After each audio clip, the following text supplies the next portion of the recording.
ओम शांति। 3 फरवरी 2024 बाबा के महावाक्य। मीठे बच्चे स्वदर्शन चक्रधारी भव। तुम्हें लाइट हाउस बनना है।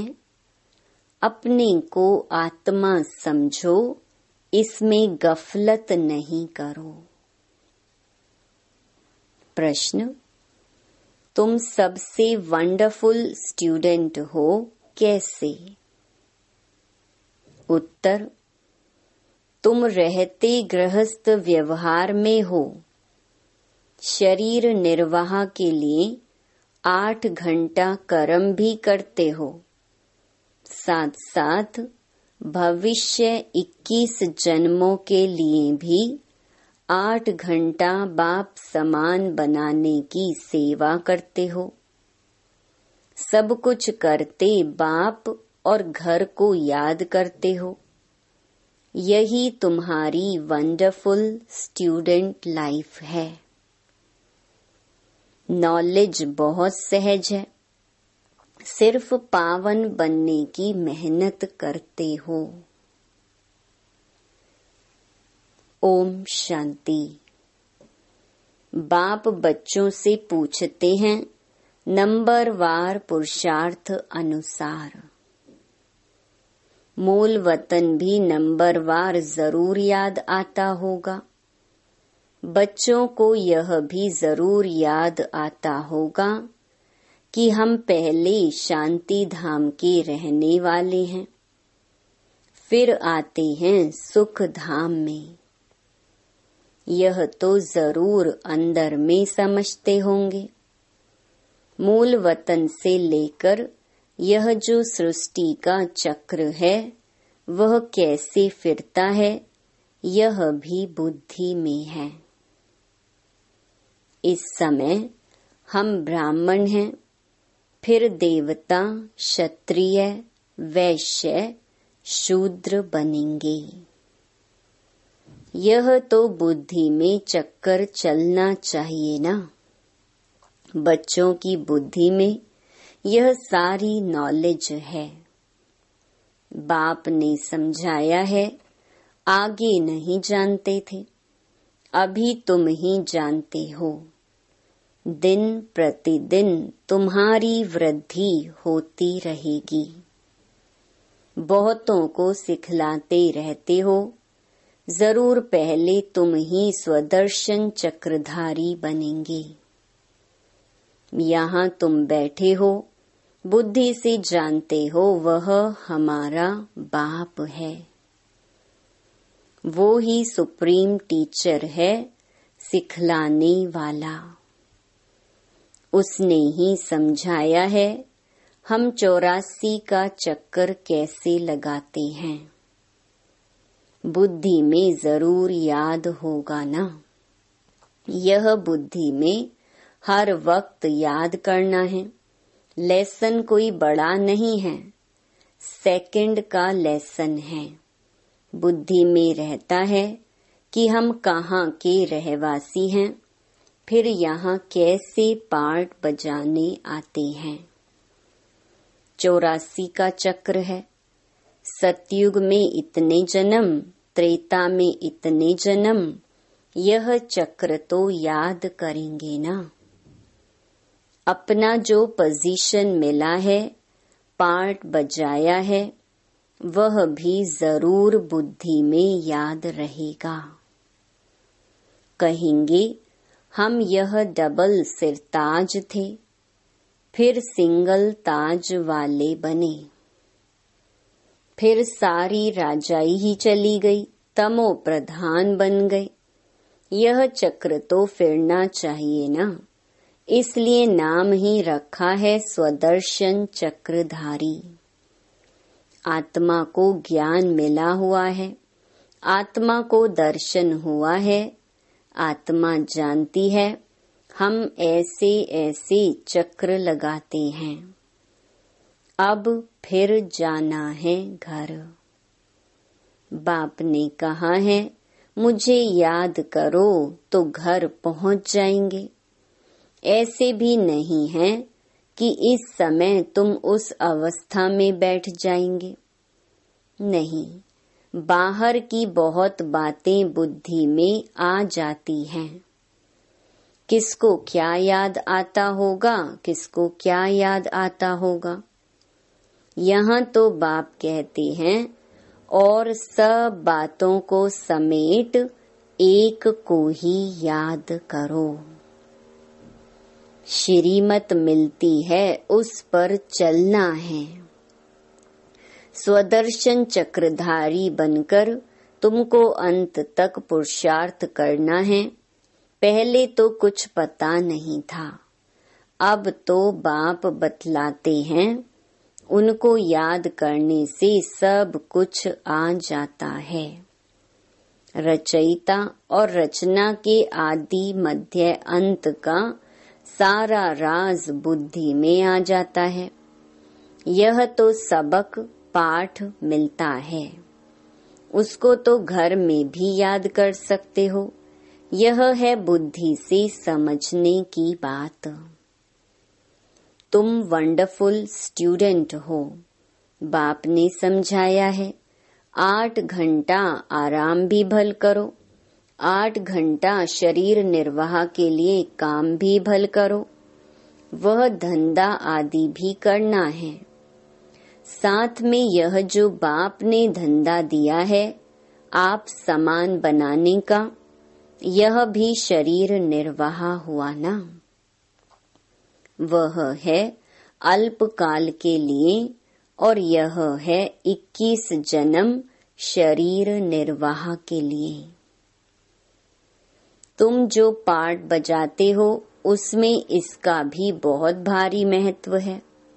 जो जितनी मेहनत करते हैं उतनी ही फिर बाद में भक्ति में उनकी पूजा होती है। यह सब धारणा तुम बच्चों को ही करनी है। तुम बच्चे पार्टधारी हो। बाबा तो सिर्फ ज्ञान देने का पार्ट बजाते हैं, बाकी शरीर निर्वाह के लिए पुरुषार्थ तुम करेंगे।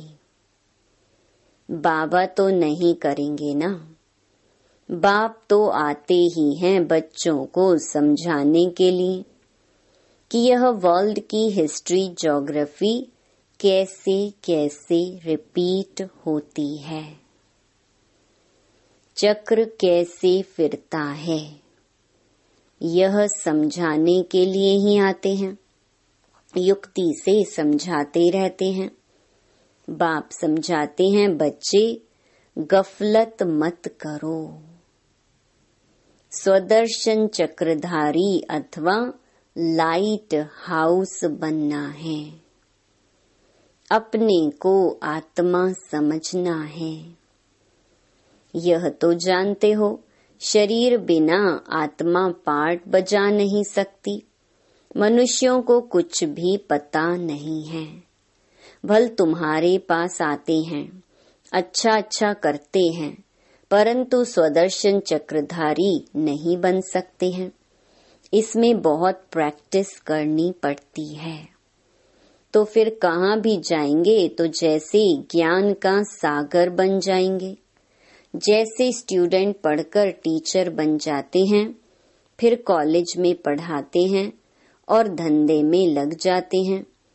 तुम्हारा धंधा ही है टीचर बनना।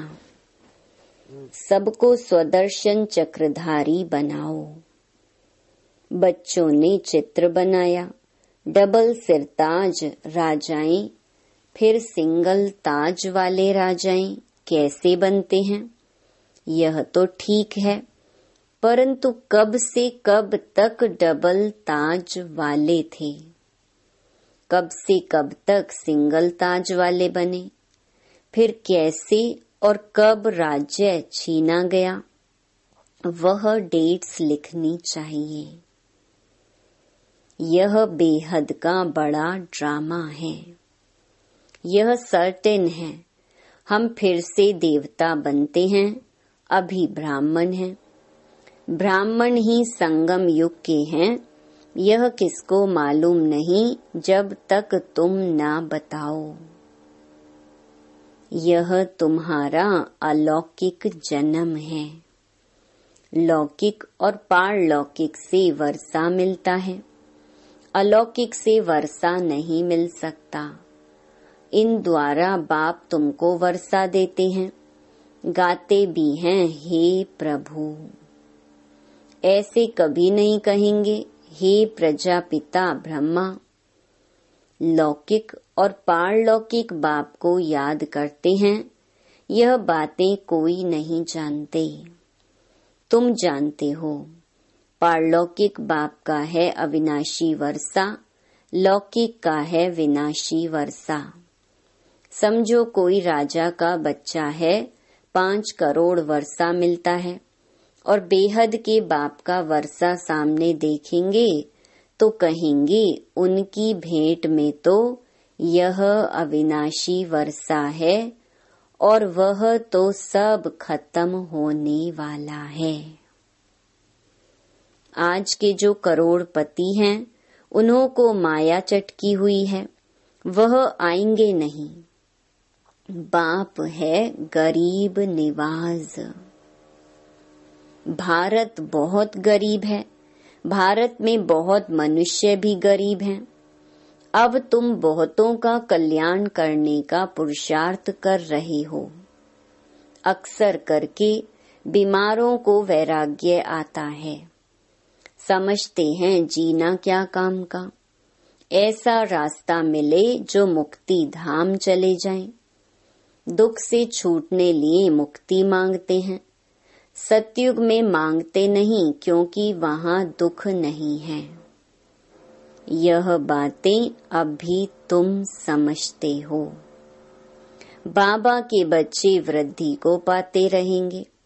जो सूर्यवंशी चंद्रवंशी देवता बनने वाले हैं, वो ही आकर ज्ञान लेंगे, नंबरवार पुरुषार्थ अनुसार। यह ज्ञान बाप बेगर कोई दे नहीं सकते।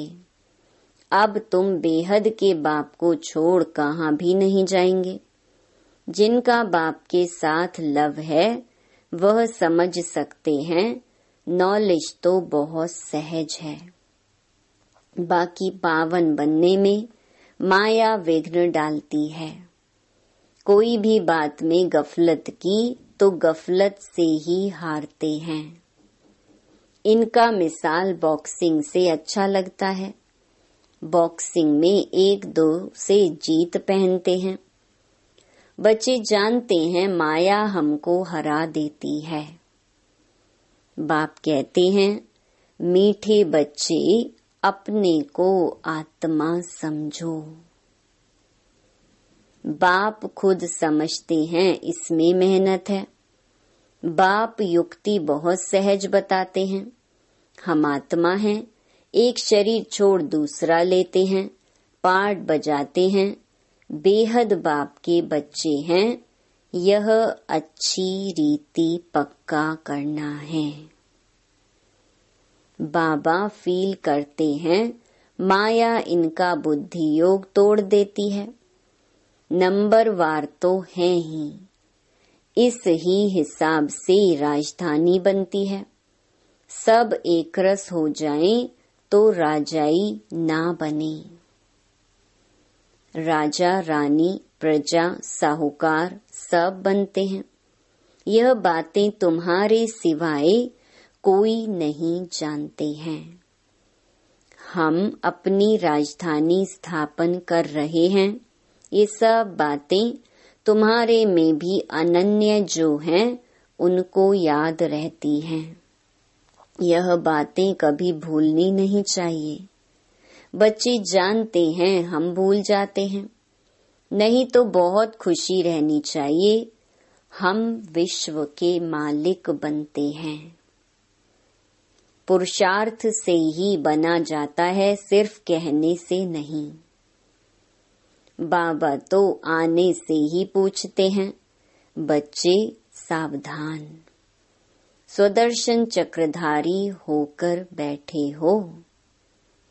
बाप भी स्वदर्शन चक्रधारी है ना। जो इसमें प्रवेश करते हैं। मनुष्य तो समझते हैं विष्णु है स्वदर्शन चक्रधारी। उनको यह पता ही नहीं है कि यह लक्ष्मी नारायण है। इन्हों को ज्ञान किसने दिया? जिस ज्ञान द्वारा इन्होंने यह लक्ष्मी नारायण का पद पाया। दिखाते हैं स्वदर्शन चक्र से मारा। तुमको यह चित्र बनाने वालों पर हंसी आती है। विष्णु है निशानी कंबाइंड गृहस्थ आश्रम की। चित्र शोभता है, बाकी यह कोई राइट चित्र नहीं है। पहले तुम नहीं जानते थे 4 भुजा वाला यहाँ कहाँ से आया। इन सब बातों को तुम्हारे में भी नंबरवार जानते हैं। बाप कहते हैं सारा मदार तुम्हारे पुरुषार्थ पर है। बाप की याद से ही पाप कटते हैं। सबसे जास्ती नंबर 1 यह पुरुषार्थ चलना है। टाइम तो बाप ने दिया है, गृहस्थ व्यवहार में भी रहना है, नहीं तो बच्चों आदि को कौन संभालेगा। वह सब कुछ करते भी प्रैक्टिस करनी है, बाकी और कोई बात नहीं है। श्री कृष्ण के लिए दिखाया है अकासुर बकासुर आदि को स्वदर्शन चक्र से मारा है। अब यह तुम समझते हो, चक्र आदि की तो बात ही नहीं। कितना फर्क है, यह बाप ही समझाते हैं। मनुष्य को समझा नहीं सकते। मनुष्य की सद्गति कर नहीं सकते। रचता और रचना के आदि मध्य अंत का राज कोई समझा नहीं सकेंगे। स्वदर्शन चक्र का अर्थ क्या है, सो भी अब बाप ने ही समझाया है। शास्त्रों में तो कहानियां ऐसी बनाई हैं जो बात मत पूछो। देवताओं को भी हिंसक बना दिया है। अब इन सब बातों पर एकांत में बैठ विचार सागर मंथन करना होता है। रात्रि को जो बच्चे पहरा देते हैं उन्हें टाइम बहुत अच्छा मिलता है। वह बहुत याद कर सकते हैं। बाप को याद करते स्वदर्शन चक्र भी फिराते रहो। याद करेंगे तो खुशी में नींद भी फिट जाएगी। जिसको धन मिलता है वह बहुत खुशी में रहता है, कभी झुटके नहीं खाएगा। तुम जानते हो हम एवर हेल्दी वेल्दी बनते हैं, तो इसमें अच्छी रीति लग जाना चाहिए। यह भी अब बाप जानते हैं, ड्रामा अनुसार जो कुछ चलता है वह ठीक है, फिर भी पुरुषार्थ कराते रहते हैं। अब बाप शिक्षा देते हैं। ऐसे बहुत हैं जिनमें न ज्ञान है न योग है। कोई बुद्धिवान विद्वान आदि आ जाए तो बात कर ना सके। सर्विसेबल बच्चे जानते हैं हमारे पास कौन कौन समझाने वाले अच्छे हैं। फिर बाप भी देखते हैं यह बुद्धिवान पढ़ा लिखा आदमी अच्छा है और समझाने वाला बुद्धू है, तो खुद प्रवेश कर उनको उठा सकते हैं। तो जो सच्चे बच्चे हैं वह कहते हैं हमारे में तो इतना ज्ञान नहीं था जितना बाप ने बैठ इनको समझाया। कोई को तो अपना अहंकार आ जाता है। यह भी उनका आना मदद करना ड्रामा में पार्ट नोंधा हुआ है। ड्रामा बड़ा विचित्र है। यह समझने में बड़ी विशाल बुद्धि चाहिए। अब तुम बच्चे जानते हो हम वह राजधानी स्थापन कर रहे हैं जिसमें सब गोरे ही गोरे थे, काले वहां होते नहीं। यह भी तुम गोरा और काला चित्र बनाकर लिखो, 63 जन्म काम चिता पर बैठ ऐसे काले बन पड़े हैं। आत्मा ही बनी है। लक्ष्मी नारायण का भी काला चित्र बनाया है। यह नहीं समझते कि आत्मा काली बनती है। यह तो सत्युग के मालिक गोरे थे, फिर काम चिता पर बैठने से काले बनते हैं। आत्मा पुनर्जन्म लेते लेते तमो प्रधान बनती है, तो आत्मा भी काली और शरीर भी काला हो जाता है। तो हंसी हंसी में पूछ सकते हो, लक्ष्मी नारायण को कहाँ काला कहाँ गोरा क्यों दिखाया है? कारण ज्ञान तो है नहीं। श्री कृष्ण ही गोरा फिर श्री कृष्ण ही सांवरा क्यों बनाते हैं? यह तो तुम अभी जानते हो। तुमको अभी ज्ञान का तीसरा नेत्र मिला है। अच्छा, मीठे मीठे सिकिलधे बच्चों प्रति माता पिता बाप दादा का याद प्यार और गुड मॉर्निंग। रूहानी बाप की रूहानी बच्चों को नमस्ते। धारणा के लिए मुख्य सार। पहला, खुशी से भरपूर रहने के लिए एकांत में बैठ मिले हुए ज्ञान धन का सिमरण करना है। पावन व सदा निरोगी बनने के लिए याद में रहने की मेहनत करनी है। दूसरा, बाप समान मास्टर ज्ञान सागर बन सबको स्वदर्शन चक्रधारी बनाना है। लाइट हाउस बनना है। भविष्य 21 जन्म के शरीर निर्वाह के लिए रूहानी टीचर जरूर बनना है। वरदान, त्रिकालदर्शी स्थिति द्वारा तीनों कालों का स्पष्ट अनुभव करने वाले मास्टर नॉलेजफुल भव। जो त्रिकालदर्शी स्थिति में स्थित रहते हैं वह 1 सेकंड में तीनों कालों को स्पष्ट देख सकते हैं। कल क्या थे, आज क्या हैं और कल क्या होंगे, उनके आगे सब स्पष्ट हो जाता है। जैसे कोई भी देश में जब टॉप पॉइंट पर खड़े होकर सारे शहर को देखते हैं तो मजा आता है। ऐसे ही संगम युग टॉप पॉइंट है। इस पर खड़े होकर तीनों कालों को देखो और फलक से कहो कि हम ही देवता थे और फिर से हम ही बनेंगे। इसी को कहते हैं मास्टर नॉलेजफुल। स्लोगन, हर समय अंतिम घड़ी है, इस स्मृति से एवर रेडी बनो। ओम शांति।